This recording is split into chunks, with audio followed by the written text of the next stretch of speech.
Halo teman-teman, kami kelompok 1 yang beranggotakan Islakul Isani dengan NIM 2019-016003, Maria Gabriela Buawea dengan NIM 2019-016010, dan Rohisun Hendra Novantara dengan NIM 2019-016020.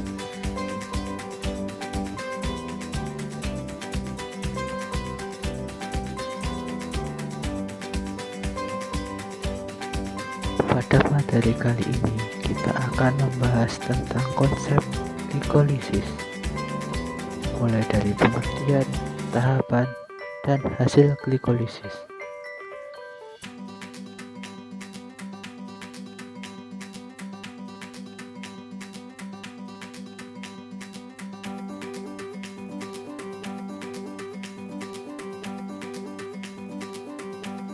Glikolisis merupakan sebuah proses dari pemecahan glukosa pada tingkatan sel.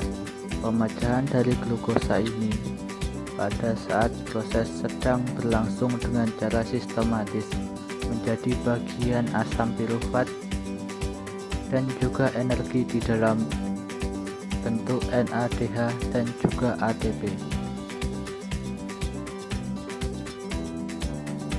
Glikolisis merupakan tahapan pertama dalam proses respirasi. Respirasi adalah proses menghasilkan energi dengan memecah molekul kompleks menjadi molekul yang lebih sederhana.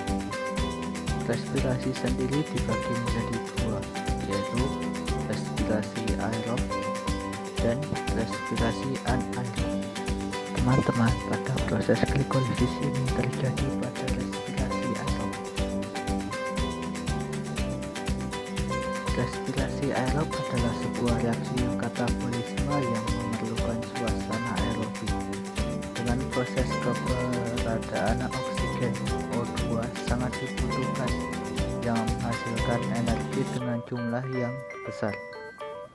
Glikolisis sendiri memiliki arti pemecahan glukosa. Glukosa yang memiliki karbon 6 akan dipecah dan menghasilkan dua molekul asam pirufat, 2 NADH dan 2 ATP. Bagaimanakah proses glikolisis? Terdapat 10 tahapan dalam proses ini. Jadi, silakan teman-teman simak dengan baik ya.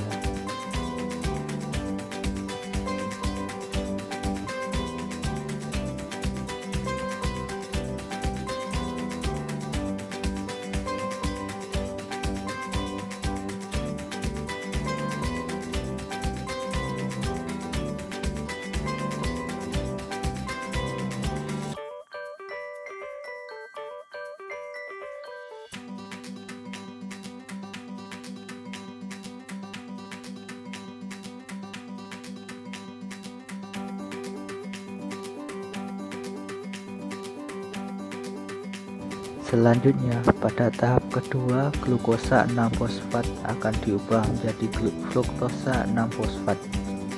Pada tahap ini, glukosa 6-fosfat dikonversi menjadi fruktosa 6-fosfat oleh enzim fosfoglukoisomerasa.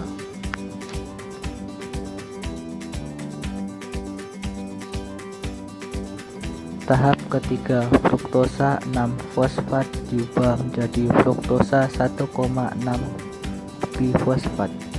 Enzim yang berperan adalah fosfofruktokinasa. Fosfofruktokinasa ini akan mentransfer gugus fosfat dari ATP. Inilah tahap penggunaan ATP yang kedua.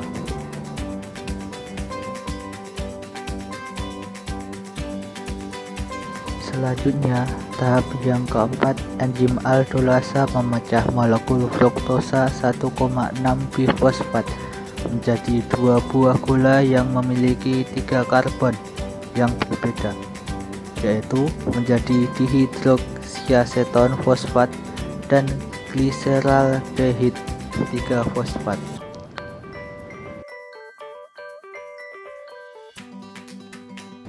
Pada tahap yang kelima terjadi konversi antara dihidroksiaseton fosfat dan gliseraldehid 3-fosfat. Ini di mana reaksi ini tidak pernah mencapai titik keseimbangan. Gliseraldehid 3-fosfat inilah yang akan digunakan pada langkah berikutnya.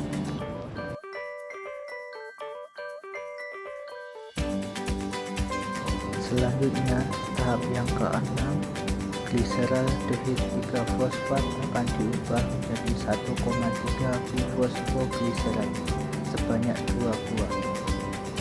Pada tahap ini, enzim yang berperan yaitu tiosa fosfat dehidrogenase. Pada tahap ini terjadi 2 reaksi. Reaksi pertama, gliseraldehid 3-fosfat dioksidasi melalui transfer elektron ke NAD+, sehingga membentuk 2 buah NADH. Dengan menggunakan energi dari reaksi ini, 2 fosfat akan terikat pada substrat sehingga ikut berperan dalam pembentukan 1,3 bifosfogliserat.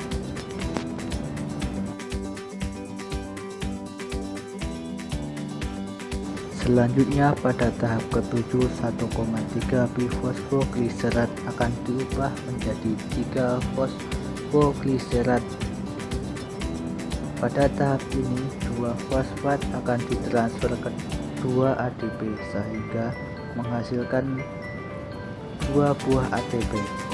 Enzim yang berperan pada tahap ini adalah fosfogliserokinase.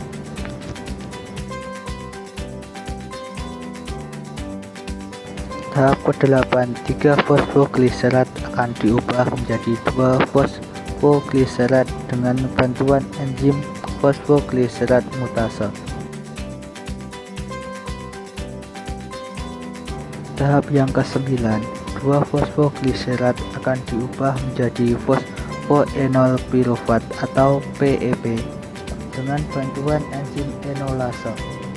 Pada tahap ini dihasilkan 2 molekul H2O.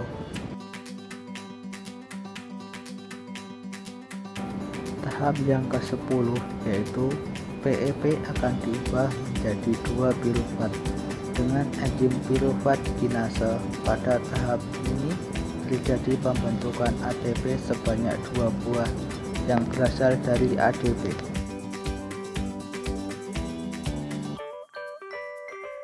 Jika disimpulkan secara umum, glikolisis terbagi ke dalam 2 fase, yaitu fase memakai energi yang terjadi pada tahap 1-5 dan fase menghasilkan energi yang terjadi pada tahap 6-10.